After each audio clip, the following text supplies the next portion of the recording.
Oi, som, tá. Esse é bem melhor que esse. Boa tarde, pessoal. Vamos dar início à última palestra, né, do Game Digitais. O GoRN está acabando. E vocês que não adquiriram nenhum dos nossos produtos ou querem adquirir, a nossa lojinha está com 20% de descontos. Então, aproveitem os últimos momentos do Go. E aqui a gente vai dar início à nossa última palestra com o Alexandre, né, que é professor que ensina através de jogos. E ele vai falar um pouquinho sobre a matemática dos jogos digitais, né? Com você, Alexandre.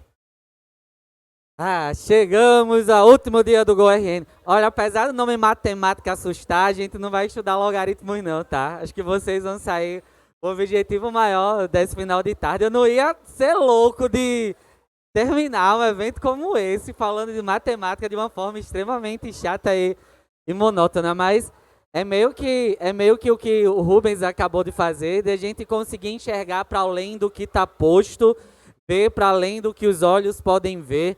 Acho que esse vai ser o objetivo maior dessa reflexão. Eu acho que é vocês olharem os jogos digitais que vocês já consomem, que vocês já produzem, que vocês já utilizam e sair daqui pensando: caralho, eu não sabia que isso era matemática. Por que é que meu professor não descobriu que eu poderia aprender matemática dessa forma? Caramba, eu não acredito que isso é um log. Eu acho que esse é o objetivo de hoje e a gente vai ver que a matemática ela está mais presente nos jogos digitais do que a gente imagina que isso aconteça. Então eu sou Alexandre Ribeiro, tá? Eu estou nessa interseção entre um professor lá dos anos iniciais da rede estadual, um estudante do curso de pós-graduação do doutorado de educação como pesquisador para utilizar jogos digitais nesse processo de ensino-aprendizagem e também como empreendedor, como sócio fundador da Game Mind Studio, junto com Nathan e Samantha, sendo o professor, sendo o pedagogo responsável por esse processo de design desses jogos educativos para desenvolver habilidades e proporcionar aprendizagem, tá? Então é meio que a interseção desses três mundos que a gente vai compartilhar um pouco dessa experiência aqui na tarde de hoje. Mas, e aí pra gente começar, já começa com Pitágoras, ele jogando isso na cara da gente assim, lá em todo canto. Quando ele tinha uma frase que é extremamente famosa, quando ele falava que tudo é números, tudo são números. A matemática está presente em todos os locais. Será que aqui tem espírito à nossa volta? Não sabemos. Será que existe, a gente só não consegue enxergar? Acho que o que Pitágoras tenta passar para a gente é basicamente isso, que a matemática ela está em todos os locais, mas que a gente já está tão preconceituoso com ela que a gente não consegue enxergar. Mas aí eu queria que depois da aula de hoje vocês estivessem mais ou menos assim, ó. Tipo aquele cara do Sexto Sentido, do menininho. Eu vejo gente morta em todo canto. É que você começasse a perceber e estivesse no canto. Eu vejo a matemática em todo lugar. Esse é mais ou menos o objetivo de hoje. A gente vê que como Pitágoras aponta, a matemática tudo é número. E nos jogos digitais, elas não são diferentes. Ela não é diferente. Mas talvez a gente ainda não tenha enxergado. Mas vocês vão enxergar hoje. A gente vai para além do que está posto, para além do que os olhos podem ver, tá? Porque o importante não é ver o que ninguém nunca viu, mas sim pensar o que ninguém nunca pensou sobre algo que todo mundo vê. E aí tem tudo a ver com GoRN. A gente vem para cá para ter ideias, para inovar, para empreender, para ter ideias para desenvolver meu jogo, ou para desenvolver meu negócio, ou meu produto, ou estratégias de ensino-aprendizagem, a partir de coisas que não é que isso nunca foi inventado, mas sempre está lá. Mas ninguém nunca viu e disse: poxa, eu posso fazer isso.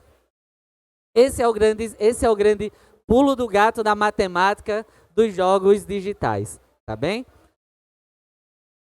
Mas por que isso? É quase eu, a patroa e as crianças, a minha relação, eu, a matemática e as crianças. Se vocês acham difícil estudar matemática no ensino médio, imagina você ensinar matemática para criança. Eu no último dia do ensino remoto, eu disse, eu vou ensinar fração na aula de hoje. Maior desafio, pô. Aí eu lá comecei, preparei umas coisas para ensinar fração. Eu olhava pro olhinho dos meninos do outro lado da tela. um desespero ferrenho. E que chegou uma hora, que eu disse, era a última aula, chegou uma hora que nem eu estava entendendo o que é que eu estava querendo explicar. E os meninos disseram, professor, era para ser a sua melhor aula, mas essa foi a pior do ensino remoto. Eu disse, putz. Mas aí a gente acabou por cima. E a gente encontrou nos jogos digitais estratégias de fazer a matemática de uma forma muito mais saudável. No ensino, a minha relação com a matemática como estudante foi até o 8º ano. Eu só lembro de matemática até o 8º, 9º. O que eu vivi no ensino médio, passou. Eu não lembro muito bem de log on, de base, de PG, de matrizes e determinantes, ou de toda a base de trigonometria, senos e cossenos, mas eu descobri que isso está presente e imbuído dentro do desenvolvimento de jogos digitais hoje. E por que não, ao invés de estimular os nossos alunos, aos nossos jovens, a estudar matemática para fazer a prova do Enem, por que não fazer essas crianças e esses jovens e todos nós percebemos que essa matemática pode nos ajudar a ser um desenvolvedor de jogos, a ser um modelador, a ser um designer, a ser um artista. Você viu que Rubens apresentou lá uma função para criar um algoritmo que resolvesse o problema do processamento de dados na imagem. Matemática pura. Falta os nossos professores e a nossa escola acordar para esse mundo. Mas é basicamente isso. E aí a gente leva um ensino de matemática, galera, infelizmente aqui no nosso país, estamos em um dos piores do ranking do ensino da matemática. Os últimos dados apontam que apenas 4% dos jovens terminam o ensino médio com as habilidades de matemática desenvolvidas. E é algo terrível. E Singapura, um paísinho lá do Sudeste Asiático, ele tem se destacado em trazer a matemática, em desenvolver a matemática de uma forma muito prazerosa e desenvolver habilidades que têm transformado a educação do país. Agora vocês vão ficar pasmos com uma coisa. O método Singapura de ensinar matemática, ele é algo que está extremamente presente no desenvolvimento dos jogos. Todo o processo de desenvolvimento dos jogos, de criação de game design, de definição de personagens, de como eu ensino a mecânica, do porquê eu tenho tutorial, porquê que eu começo com um desafio mais fácil e depois eu aumento essa complexidade, porquê que eu chego ao clímax, porquê tem o boss e porquê depois desse clímax ele desce novamente e cria um plot para que a narrativa do jogo continue. Tudo isso é matemática. E Singapura, ele diz o seguinte, ó, que lá não é algo de outro mundo, não é algo fantástico. Mas se vocês assistem Masterchef, eu não sei. Eu sei que eu assisto lá, Masterchef, fanáticozão por Eric Jacan lá. Mas ele sempre diz que o mais complexo não é fazer um petit gâteau, mas fritar um ovo. Porque o ovo é extremamente simples de ser feito e tem que sair perfeito para chamar a atenção das pessoas. Para a gente desenvolver e tornar essa aprendizagem algo legal, você não precisa transformar a roda, mas você ter a consciência e fazer o simples muito bem feito. Você ter consciência do que você está fazendo.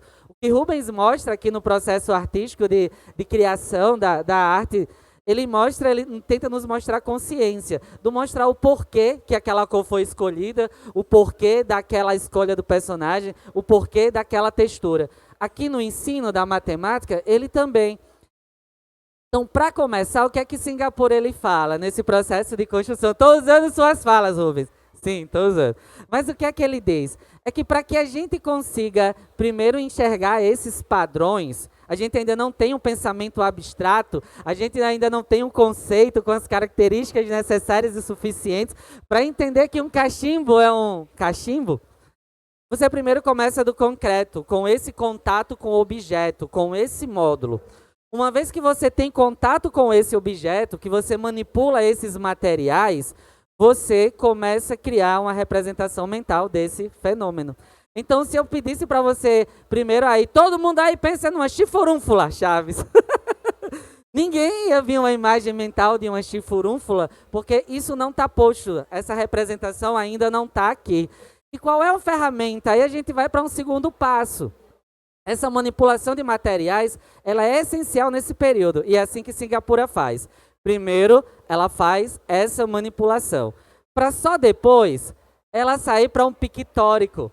para que a gente consiga, depois de manipular, depois de contar, depois de pegar, depois de fazer, a gente crie uma imagem e aí a gente começa, como o próprio Rubens falou, em uma leitura de imagem, tentar transferir aqueles conceitos. Então aqui a gente começa a ter uma representação esquemática. Então eu comecei ensinando matemática no concreto, depois eu fui para um uso de imagens, para só então eu chegar no pensamento abstrato, no algoritmo, no que representa o 4, no 4 mais 4, ou no 6 mais 6, ou na base ou do tal, ou no cartesiano. E aí eu crio uma representação simbólica. Quando eu cumpro essas 3 etapas, aí eu chego na comunicação matemática. Eu consigo explicar para o outro e compartilhar e explicar o que eu consegui fazer. Eu vou voltar aqui e a gente agora vai tentar enxergar isso relacionando ao nosso ato de jogador. Vou voltar. Vamos voltar para cá. Mais um. Aqui. A gente vai começar o jogo. É nosso primeiro contato com o jogo. Com os objetos, com as armas, com as mecânicas. O que é que a gente tem no jogo inicialmente? Um tutorial. Nos explicando, nos ensinando a manipular um objeto, nos ensinando a pegar, nos ensinando a mecânica, para onde a gente tem que ir. A gente pega, depois que o jogo ensina, que pega na nossa mão, imagine que esse tutorial é o professor como mediador. Vamos lá, vamos viver isso junto.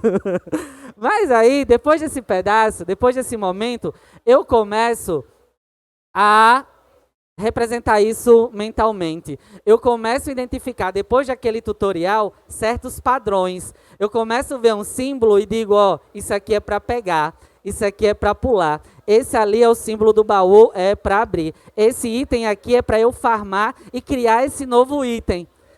Eu identifico isso, mas eu ainda faço isso em um momento pensante. Isso não está nos jogos? Não é mais ou menos assim? Isso é a mesma coisa. E até que a gente chega à terceira parte, que é quando a gente chega no momento abstrato, que a gente sequer, o nosso cérebro já acomodou o padrão, já acomodou o conhecimento e a gente só faz. E a gente não olha mais procurando onde é o botão RT para apertar quando a gente está jogando lá no Xbox, porque o nosso cérebro internalizou o padrão.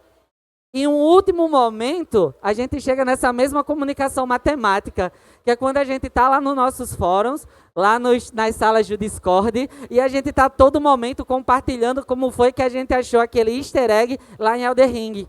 Ou que estratégia a gente fez para destruir aquele boss. Veja que a matemática, o processo de ensino da matemática lá em Singapura é algo que está iminentemente, essa palavra agora embolou, quase isso, enraizado, imbuído lá dentro do jogo digital, só que a gente ainda não percebeu. Olha que coisa louca. E tudo isso, veja que tudo isso está presente dentro dessa aprendizagem baseada em jogos. E o que aí cabe como professor agora? É de uma experiência que era bem legal. Quando eu estava lá com as crianças lá, aí dizia, hoje a gente vai jogar jogos, vamos utilizar jogos aqui na aula de matemática.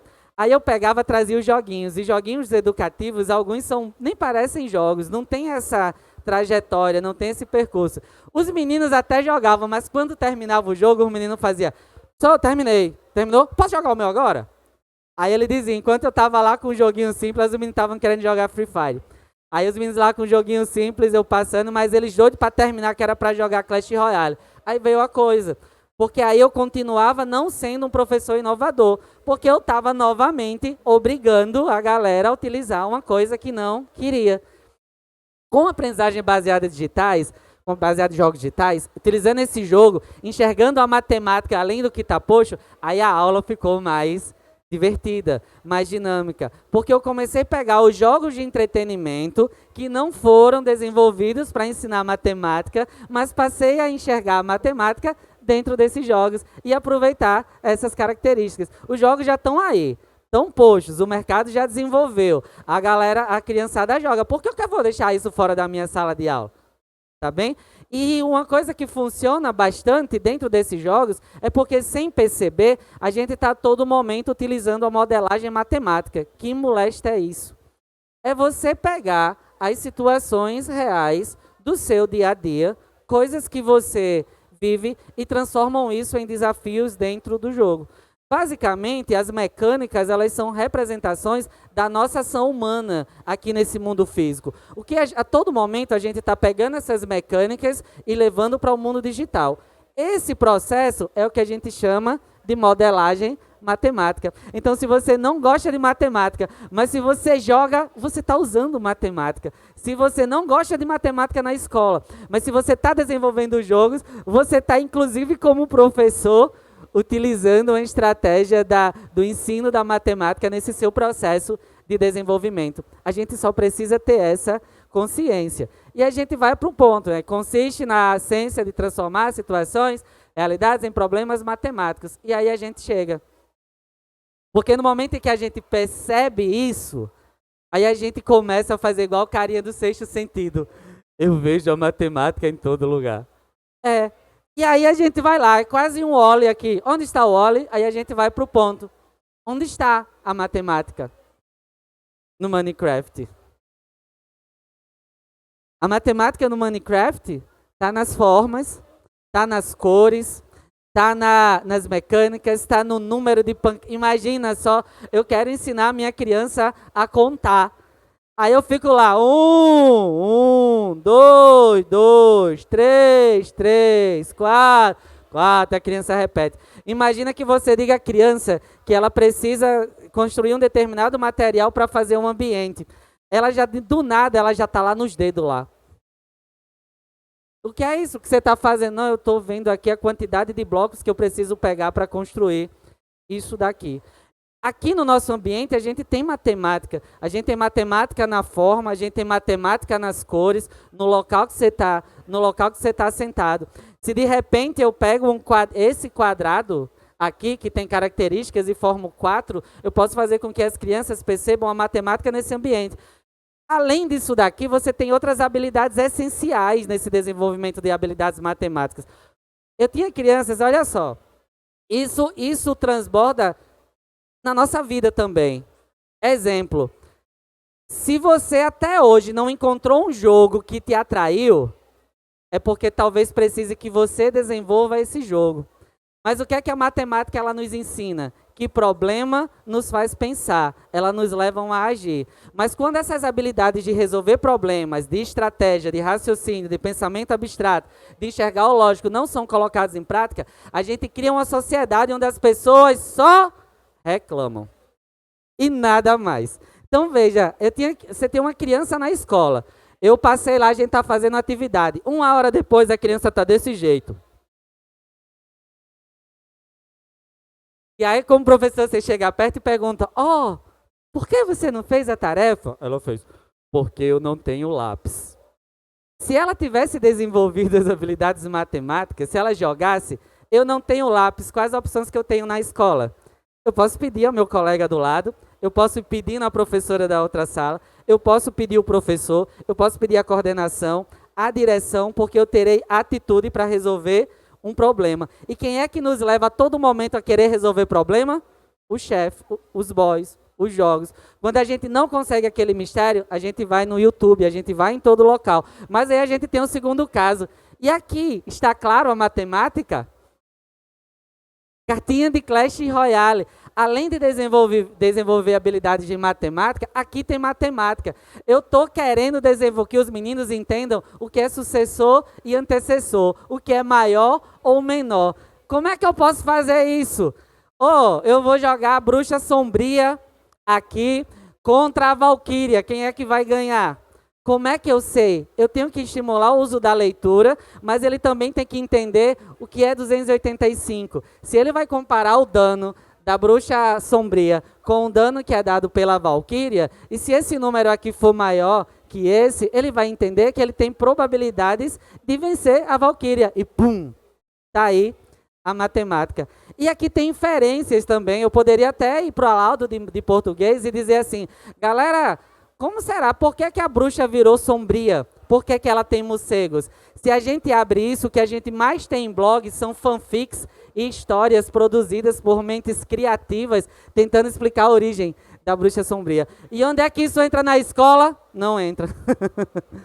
fica de fora. Mas aí a matemática está aqui. Ela está nos números, ela está nos danos, ela está nos símbolos, ela está na própria forma da figura que é formada, a valquíria, que se difere das lendárias e das outras. Veja que tem matemática em todo local. Até mesmo as próprias...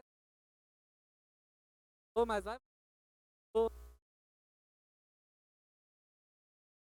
Oi, som. Ah, esse microfone aqui é mais ruim. Acho que foi a pilha, né? Oi, oi. Oi, oi, oi. Voltou. Oi, oi, oi. Aê, voltou. Eu gosto desse, é mais alto, a voz é mais longe. E aqui, galerinha, ó, as próprias formas poderiam ser utilizadas para diferenciar. Como o próprio Rubens falou, as próprias cores e símbolos, elas também trazem representações de significados. E aí você chega em Subway Surfers. E aqui também tem matemática? Tem! Você tem habilidades específicas de matemática que precisam ensinar as crianças o que é esquerda, direita, para cima, para baixo. É o que mais você faz em Subway Surfers. Você pula, você abaixa, você entende o que é cima, o que é baixo, você vai para a direita, vai para a esquerda, já virou quase dancinha pro TikTok. Cima, baixo, direita, esquerda, foi. 4 horas fazendo isso, as costas se acabam. Mas você tem uma característica fantástica aqui, que pode ser aproveitado, que está posto. Você tem todas as moedas, sistema financeiro. Para que serve dinheiro? Para ser utilizado em alguma coisa. Quantas moedas eu preciso adquirir para comprar uma determinada skin? Matemática. Eu preciso contar quantas moedas, eu preciso trazer o conceito de adição. E aqui também tem matemática. E aqui tem matemática? Tem! E muita, nas esquivas, na lateralidade, no pensamento estratégico, no trabalho em equipe, no trabalho colaborativo. Então, crianças e jovens e adultos, quando o pai estiver dizendo assim, já está jogando Elden Ring de novo, 8 horas. Não, pai, eu estou desenvolvendo as minhas habilidades de pensar estrategicamente e resolver problemas. Porque é isso que o mundo precisa. A gente não precisa de pessoas só com certificados, mas pessoas que tenham essas habilidades, que tenham char. Conhecimento, habilidade, atitude e responsabilidade.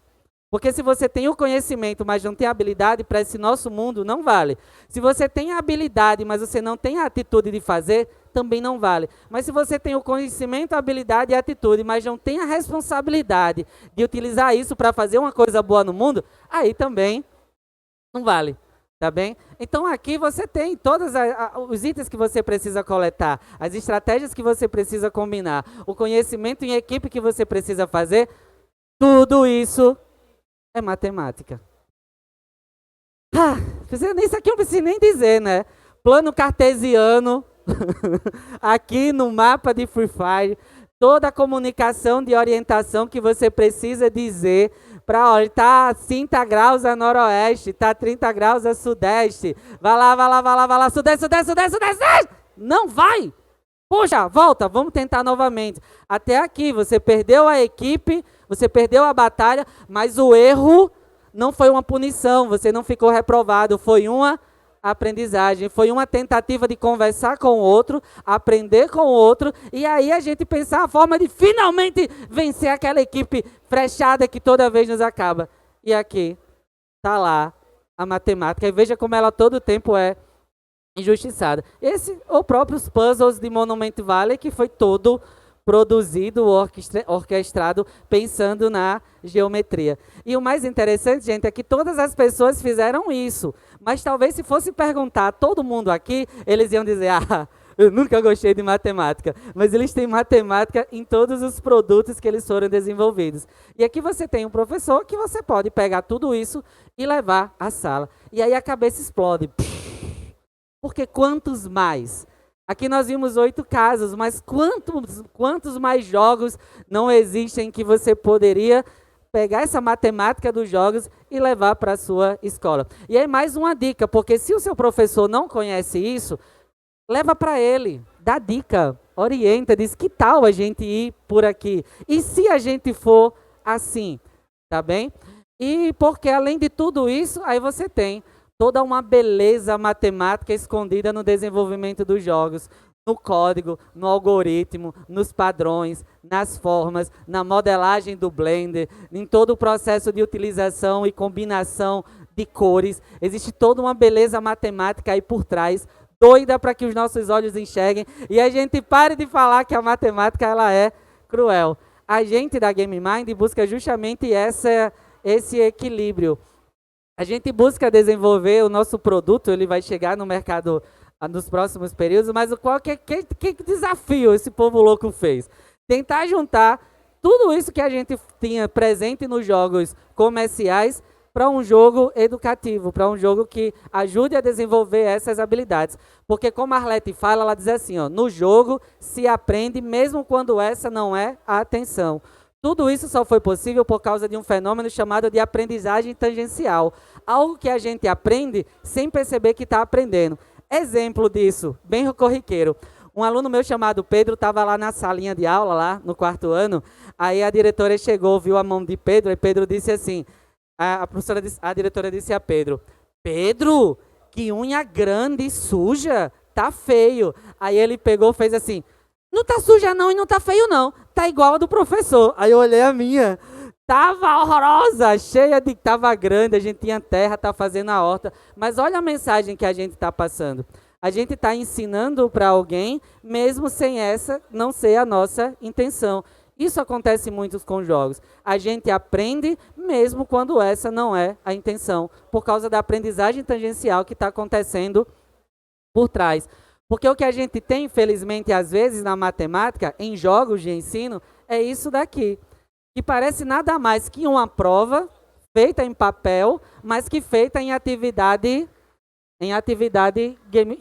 digital, no mundo digital. A gente quer romper isso. A gente quer fazer com que os personagens, e olha aqui, os personagens com formas, com cores, com narrativa, com mecânicas, a gente quer pegar tudo isso dos jogos de entretenimento que divertem tanto e trazer para cá. Juntando, acabando com essa batalha entre educação e diversão e trazendo isso para o mesmo campo, para o mesmo local. A gente se diverte.